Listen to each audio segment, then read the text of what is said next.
मैं अनिल कुमार अग्रवाल, व्याख्याता हिंदी, राजकीय शास्त्री संस्कृत महाविद्यालय सरमथुरा धौलपुर, शास्त्री फर्स्ट ईयर के प्रथम पत्र आदिताल और भक्तिताल के अंदर महाकवि सूरदास के परिचय और अध्याय के बारे में बतला रहा हूँ। पहले इनका परिचय देखें। इनका जन्म संवत 1540 में और इनका देहांत संवत 1620 में हुआ था। महात्मा सूरदास का जन्म रुनकता नामक ग्राम में हुआ। ये सारस्वत ब्राह्मण थे।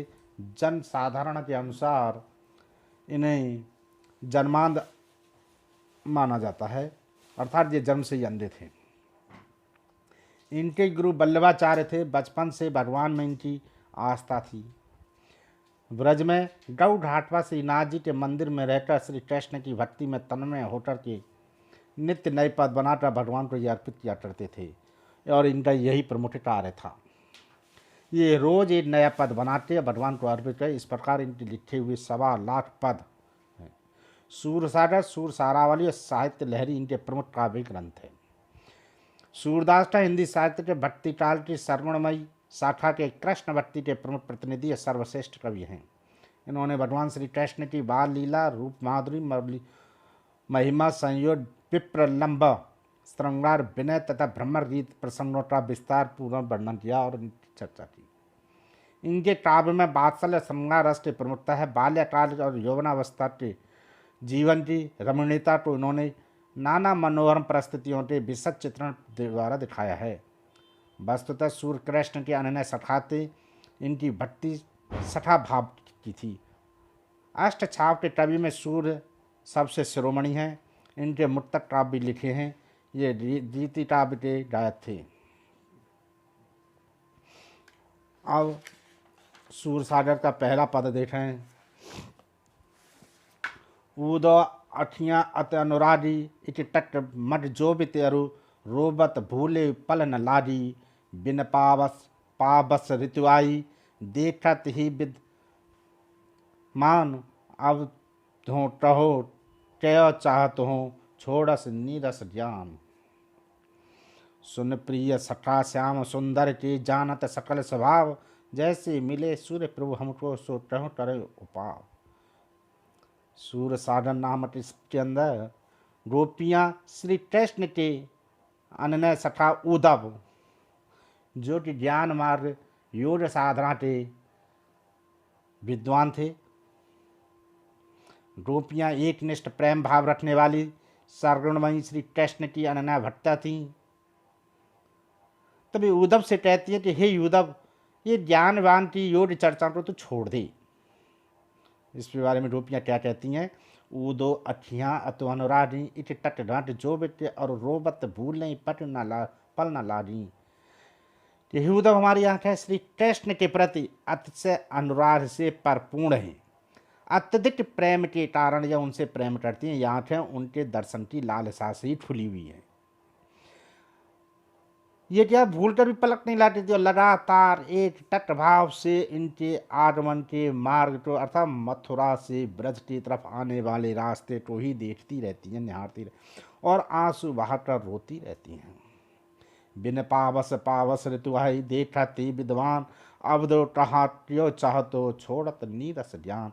हे उद्धव, इस कारण बिना वर्षा ऋतु के ऐसा लगता है कि वर्षा ऋतु आ रही।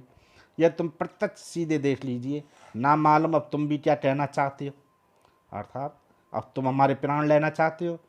यदि ऐसा नहीं चाहते हो तो अपने इस नीरस ज्ञान ध्यान की चर्चा को त्याग कर या बंद कर दो।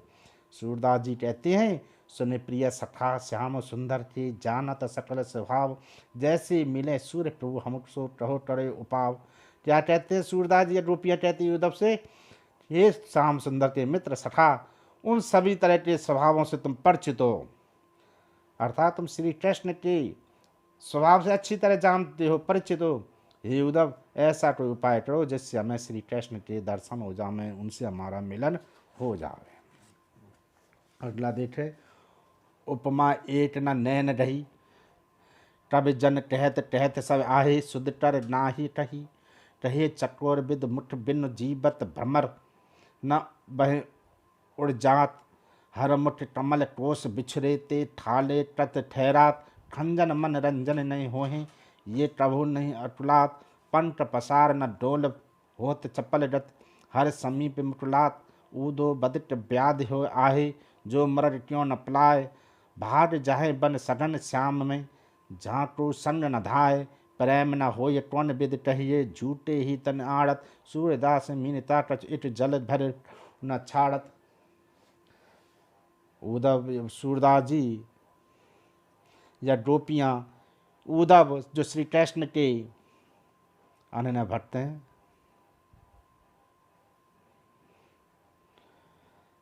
श्री कृष्ण अपने नेत्रों की उपमाएं मछली की उपमा से ठीक तरह से बतलाती कहती हैं। उपमा एक न नैन ढही, तब जन कहत कहत सब आहे, सुध कर नाह कही।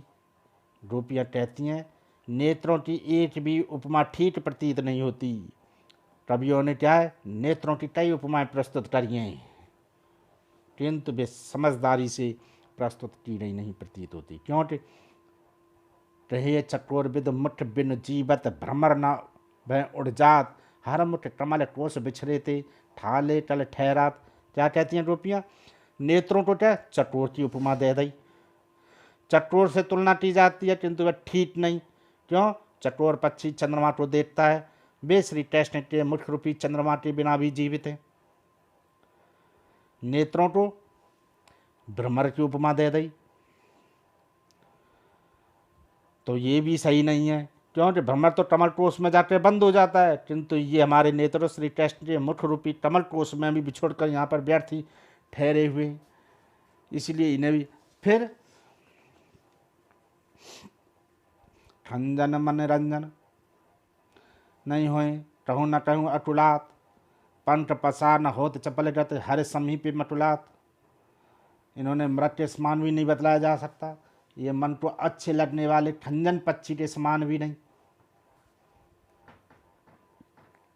क्योंकि ये तो श्री कृष्ण का व्याकुल ही नहीं हुए। पंख खोलकर तेजी से उड़कर जाने वाले खंजन पक्षी की तरह ये श्री कृष्ण के पास भी नहीं जा पाते। और उदो बत के ब्याह हो आए, जो मर क्यों न पलाए, भाग जाए बन सघन निशाम में, जहाँ कोई संग न धाए। अगर इन्हें मर्द होते तो क्या है, प्राणनाशक शिकारी, अर्थात जो इनकी हत्या करने वाले होते हैं शिकारी मृगों की तरह, उद्धव कहते हैं कि यहाँ आने पर भी भाग गए होते, पर ये भाग कर क्यों नहीं रहे, ये क्या है, कृष्ण रूपी सघन वन में चले रहे होते, जाए न किसी चोट आघात का डर नहीं रहता। प्रेम न होए कौन विद कहिए, झूठे तने आड़त, सूर्यदास मीनत कछ इट जन जल बर प्रभु न छाड़त। गोपियाँ कहती हैं कि हे उद्धव, प्रेम में अकड़ नहीं होती, केवल मछली, प्रेम में भी नेत्रों की तुलना नहीं है, क्योंकि ये तो व्यथा ही अड़े हुए हैं। प्रेम में अकड़ भी नहीं होती, मछली से भी इनकी कोई समानता दिखाई देती हो। मछली बिना पानी के जीवित नहीं रह पाती, नेत्र श्री कृष्ण के विरह में आंसू के बिना नहीं रहते हैं। बात तो मछली सदा पानी में रहती है, ये नेत्र भी सदा अश्रु जल से भरे रहते हैं, कभी नहीं उन्हें छोड़ते हैं। फिर तीसरा देख लीजिए, ऊदो मन नहीं भय 10-20, एक तो सो डय साम संग को अब राधे ईस, इंद्रिय शिथिल भई के सब बिन ज्यों दही बिन शीस। आशा त्याग आशा लागे रहते तन श्वासा, जीवई कोट बरीस, तुम तो सखा श्याम सुंदर के सकल जोड़ की ईस। सूर हमारे नंद नंदन बिन और नहीं जगदीश। गोपियाँ श्री कृष्ण के भेजे हुए उस दूत उद्धव जो ज्ञान मार्गी थे, उससे क्या कहती हैं कि हे उद्धव, तुम बार बार निराकार की उपासना की बात कहते हो, उपदेश दे रहे हो हमें, परंतु निराकार की उपासना करने में भी हम विवश हैं, मजबूर हैं। वो बता रही हैं गोपियाँ क्या, उदो मन ना भय 10-20, एक तो जय श्याम संग को अवरा दे ईस। कि हे गोपियाँ कहती हैं उद्धव से कि हे उद्धव, हमारे पास तो 10-20 मन नहीं, हमारे पास तो बस एक ही मन था, वो भी क्या हो गया, श्री कृष्ण के संग चला गया। अब हम किस मन से श्री आपके द्वारा बताए हुए इस नरका ब्रह्म की उपासना करें? श्री कृष्ण के बिना तो क्या है, हम लोग कैसे हो रही हैं? इंद्रिय शीतल भई के सब बिन, ज्यों देहि बिन शीस, आशा लाग रहत तन सासा, जीवन टोट बरीस। हम तो श्री कृष्ण के बिना हमारी इंद्रियां शिथिल हो रही हैं, कमजोर हो रही हैं, असक्त हो रही हैं। हमारी स्थिति ऐसी बन रही जैसे बिना जीव के शरीर होता, अर्थात मृत प्राय हो रहे। हमारे शरीर के श्वास है तो चल रही हैं, पर वे आशा में चल रही हैं कि श्री कृष्ण कभी लौट के आएंगे, हमें दर्शन देंगे। इसी आशा में हम करोड़ों वर्षों तक जीवित रहने की कामना करती हैं। हे उद्धव, तुम तो सटा श्याम सुंदर के सकल जोड़ की सूर्य, हमारे नंद नंदन बिन और नहीं जगदीश। हे उद्धव, तुम तो क्या श्री कृष्ण के सखा हो, श्री कृष्ण के सखा हो और समस्त योगों के जानकार हो, ब्रह्म के जानकार हो। अतः आप तो क्या चमत्कार भी करते सकते हो, सब कुछ जानते हो, हमारी स्थिति भी जानते हैं। अब यह कहना चाहिए चाहती हैं कि नंद नंदन श्री कृष्ण के बिना हमारे और कोई स्वामी या आराध्य नहीं हो सकते हैं, अर्थात हम और किसी की आराधना नहीं कर सकते हैं। अगला देखें, निर्गुण कौन देश को बासी, मधुटर के समझाए सहादे, बूझत साँच न हासी, तो है जनक कौन है जननी, कौन नार कोई दासी, कैसे बरन भेसें कैसे टे रस में अभिलाषी, पावे दीपन कियो आपनो जोरे करोगे अठासी, सुनत मौन है रेहो बावरी सूर्य सबे मत नासी। इसमें गोपियाँ श्री कृष्ण के द्वारा भेजे हुए उस निर्गुण नाकार ब्रह्म के जानकार उद्धव, ज्ञान योग की उपासना करने वाले उद्धव ने जो उपदेश गोपियों को दिए, उसी के बारे में गोपियाँ उससे कहती हैं बड़े ही भोलेपन से कि, या उस निर्गुण ब्रह्म की उपासना की खिल्ली उड़ाती हुई उद्धव से पूछती हैं, निर्गुण कौन देश तो वासी, मधुकर हंस समझाए सौदे, बूझत साँच न हासी। हे उद्धव, तुम ये बताओ कि ब्रह्म है, तुम्हारा जो निर्गुण ब्रह्म है वो कौन से देश का रहने वाला है? हे मधुकर अर्थात हे उद्धव, हमें ये समझा कर को, इसलिए हम तुम्हारे शपथ देती हैं, सौरन देती हैं, हम यह सब सत्य बात हमें यह सत्य भाव से पूछती हैं। हम तुम्हारी हंसी नहीं उड़ा रही, तुम्हारे द्वारा बताए निर्गुण ब्रह्म के पिता तो है जनक जननी तो टहियत कौन नार कोई दासी, कैसो बरन भेसे कैसो टेहर रस में अभिलाष। तुम्हारे जो निर्गुण में ब्रह्म हैं, उनके पिता कौन है, उनकी माता कौन है, उनकी पत्नी कौन है, कौन उसकी दासी है, उसका रंग वेश वेशभूषा और वो किस रस का अभिलाषी है। यह तुम पावोरे पुन किया आपनो जोर करोगे दासी, सुनत मौन है रे बावरी सूर सवे मत नासी। उद्धव, उन सब की बातों को सुनकर तो क्या चाहिए, प्रश्नों का उत्तर बताने में अपने आप अगर असत्य बात करोगे तो तुम क्या अपने कर्मों के फलों को भोगोगे। सूरदास जी कहते हैं, गोपियाँ कहती हैं क्या कि गोपियों के इस कथन को सुनकर उद्धव एकदम ठगे से रह गए, उनके क्या सामने मौन हो रहे, उनके लिए कोई उत्तर नहीं दे सके, उनके प्रश्नों का उत्तर नहीं दे सके। ऐसा लगने लगा प्रेम के वशीभूत होकर इन सभी गोपियों की बुद्धि नष्ट कर दी हो। अगला देखें, हमारे हरे आलिल की लकड़ी, मन क्रम बचन नंद नंदन और दृढ़ कर पकड़ी, जागृत सोबत स्वप्न दिवस निष्ठान कान जटरी, सुनत जोड़ लागत तही ऐसो जो कर टकरी, सूतो व्याध हमरो ले आए देखी सुनी न टरी, यह तो सूर्य तनहि ले सांपो जन के मन चक्री। फिर गोपियाँ सूर सागर में बताया, गोपियाँ फिर उद्धव के सामने प्रश्न श्री कृष्ण के लिए एक निष्ठ प्रेम भाव को व्यक्त करती हुई कहती है कि हे उद्धव, हमारे हर हाल की लकड़ी, मन बच क्रम नंद नंदन सो उड़ कर यह दृढ़ कर पकड़ी। हे निर्गुण ब्रह्म के उपासक को सुनकर स्वीकार करती कहती हैं, उद्धव, हमारे लिए तो श्री कृष्ण हारिल की लकड़ी है। जिस तरह हारिल पक्षी अपने पंजों में सदा लकड़ी को दबाए रहता है, उसी प्रकार से वो उसे छोड़ता नहीं है। उसी प्रकार क्या हम भी अपने हृदय में उन्हें मन से क्रम से क्या है नंदन नंदन श्री कृष्ण को पकड़े हुए उन्हें हम किसी प्रकार त्याग नहीं सकती है।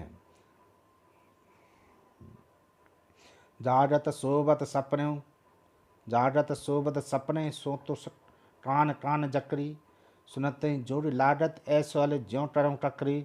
इसलिए हम सोते जागने स्वप्न प्रत्यक्ष अप्रत्यक्ष सदैव श्री कृष्ण की रट लगाते अर्थात श्री कृष्ण कहते रहते हैं, जाप करते रहते हैं। हे उद्धव, तुम्हारे ये जोड़ता योग ज्ञान का उपदेश हमने सुना और सुनते हमें ऐसा लगने लगा जैसे हमने कोई कड़वी टकड़ी या कड़ई टकड़ी खा ली है। अर्थात हमें बहुत दुख हुआ, पीड़ा हुई। सोई ब्याद हमें जे ले आई ऐसी देती सुनी न करी। यह तो सूर तने ते दीजे तिनके मन चक्री। हे उद्धव, तुम तो हमारे लिए ऐसी बीमारी ले आए जो हमने कभी ना तो कभी देखी, ना सुनी, ना सपने में सुनी, ना कभी भोगी। तुम अपना यह उपदेश उन लोगों को जो जिनके मन में चक्र हो अर्थात मन चंचल हो, एक स्थान पर नहीं टिकता हो। इसलिए यह हमारा मन तो एक निष्ठ श्री कृष्ण के प्रति लगा हुआ है, इसलिए तुम्हारे उपदेशों का हम पर कोई प्रभाव नहीं पड़ेगा। अगला इन उर माखन चोर जड़ी अब कैसो निटसत नहीं ऊदो तिरछे हवे जो अड़ी। जदप अहिर जसो नंदन जदप न जात छड़े।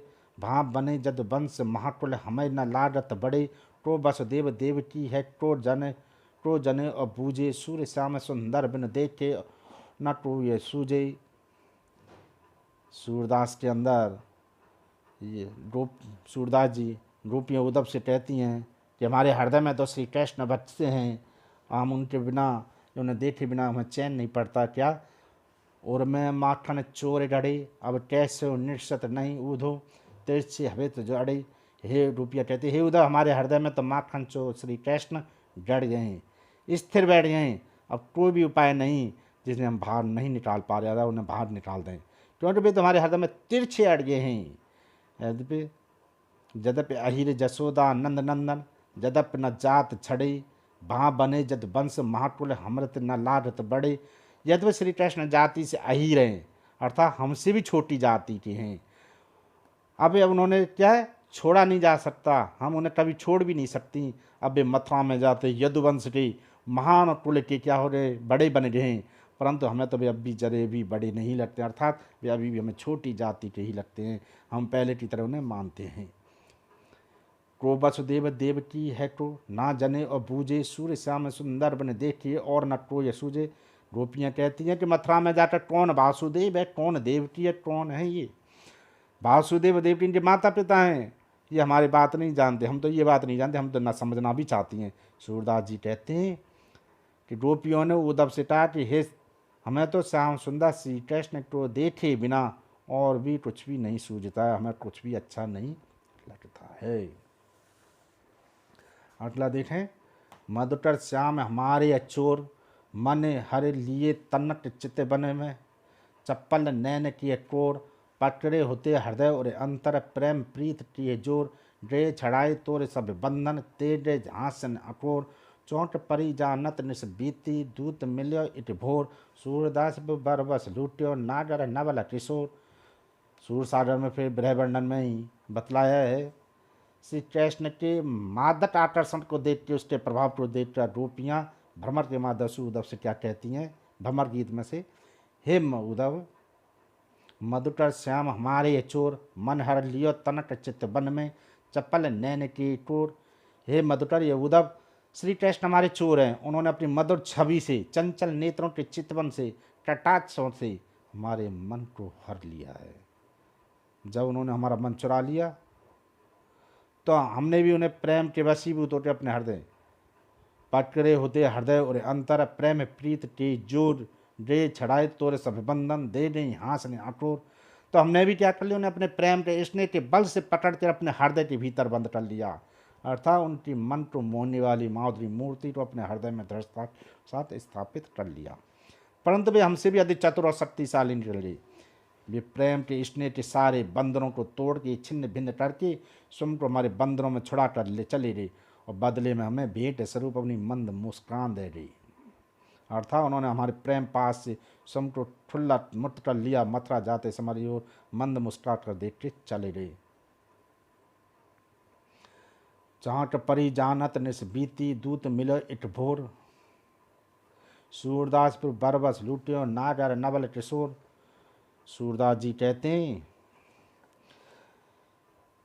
कि जब हमारी निद्रा भंग हुई, जब रात ही बीती, निद्रा भी टूटी, तो एकदम हमें होश आ गया, चोट पड़ी। प्रातः काल हुआ तो क्या है, हमें एक भौरा रूपी दूत अर्थात उद्धव के दर्शन हो रहे। वो हमें क्या है, बच्ची एकमात्र उस निधि श्री कृष्ण की याद है, उसको भी वो छीनना चाहता है। हमसे कहता कि उसे भूल जाइए। सूरदास जी कहते हैं, गोपियाँ कहती हैं कि उन चतुर रसिक की कृष्ण ने हमें सब तरह से लूटने को विवश कर दिया है। अगला देखें। बिन गोपाल बैरन भाई कुंजे,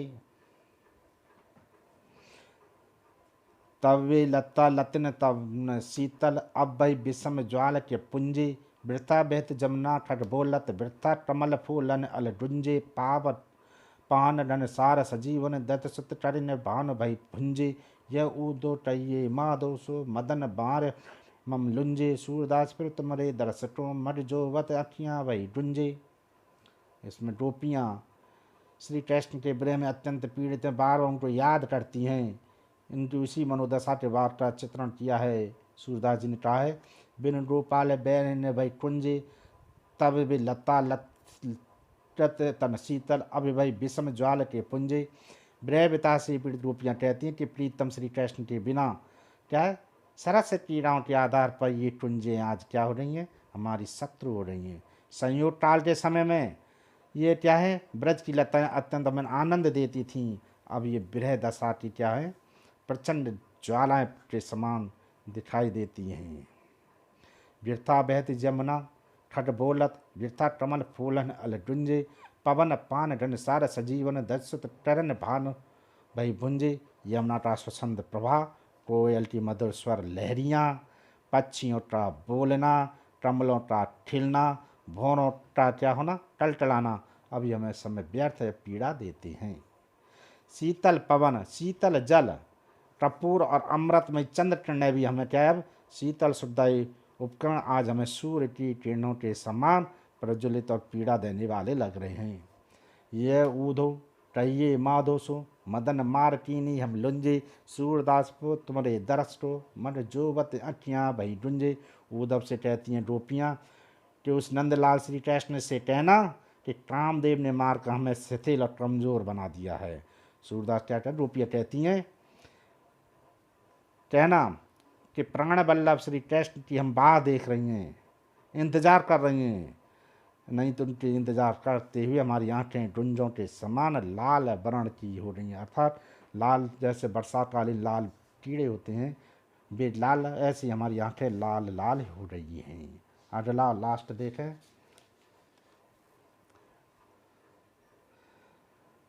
लक्ष्यत टालंदी अतकारी, कहिए पथित जाई हरिशो ज्यों भई बिरह जुर चारी। गिरबंधट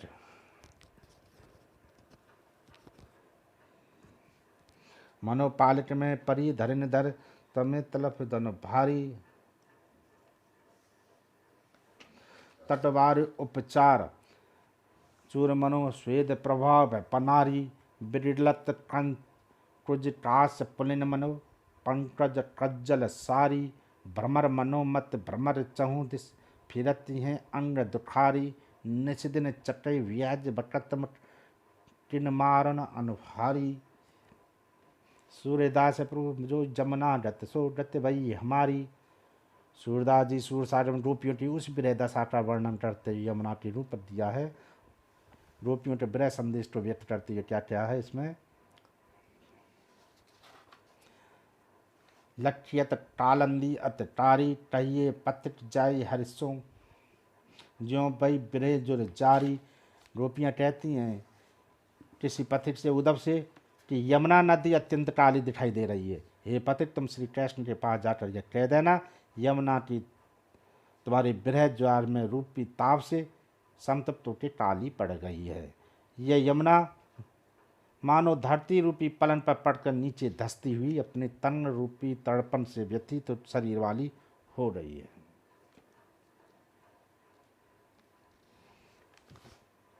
मानो पलटा में पर धरने भदसितर तलफ तन भारी, तटवार उपचार चोर मानो स्वेद प्रभा ये पनारी। जब क्या है, उनकी याद में यमुना धंस रही है, पलन पर पड़ के नीचे धरती पर उनकी तड़न तड़फ व्यथित हो रही शरीर वाली हो रही है। इसके शरीर की तन रूपी तड़पन बहुत बढ़ रही है। इसके विरह ज्वर का उपचार करने के लिए मानो तटवर्ती औषधियों का चूर्ण कर दिया गया है और जल प्रवाह रूपी पसीने की धारा इसके शरीर से बह रही हो। बिगिलत टच टुच टास पुलिन मनो पंकुज कंजल सारी, भ्रमर मनोमत भ्रमत चौदिस फिरत हैं अंग दुठारी। तट पर लगे हुए कुछ मानो उसके बिखरे हुए बाल हैं, जो कीचड़ है मानो वे बिखरा हुआ काजल है। इससे इसकी जलराशि रूपी साड़ी मैली पड़ गई है। इसके ऊपर जो भौरे मंडरा रहे हैं वे मानो उसकी व्यथित बुद्धि के चारों ओर घूम रहे हैं, अर्थात विरह ज्वर से इसकी बुद्धि को भ्रमित कर रहे हैं और ये व्यथित अंगों वाली होकर भी भटक रही है। निशिदिन चक्के ब्याज बटत मठ किन मान अनुहारी, सूर्यदास प्रभु जो जमुना गत सो गत वही हमारी। रात दिन चटवी के बहाने मुझसे कुछ अनर्गल बातें बटती रहती हैं, अर्थात चटवी रूपी वाणी में व्यथा का स्वर भी होता है और यह प्रीतमा से अपनी क्या करती है, व्यथा को लेकर अन्य विनय करती है। सूरदास जी कहते हैं कि गोपियों के कहने लगे कि हे प्रभु, इस दशा को दशा यमुना की है, विरह वेदना से पीड़ित वही दशा हमारी हो रही है, अर्थात हम भी विरह वेदना से अत्यंत पीड़ित व्यथित हैं। ये आपका सूरदास पाठ पूरा हुआ। अब आपको अगले दिन दूसरा पाठ पढ़ाएंगे। धन्यवाद।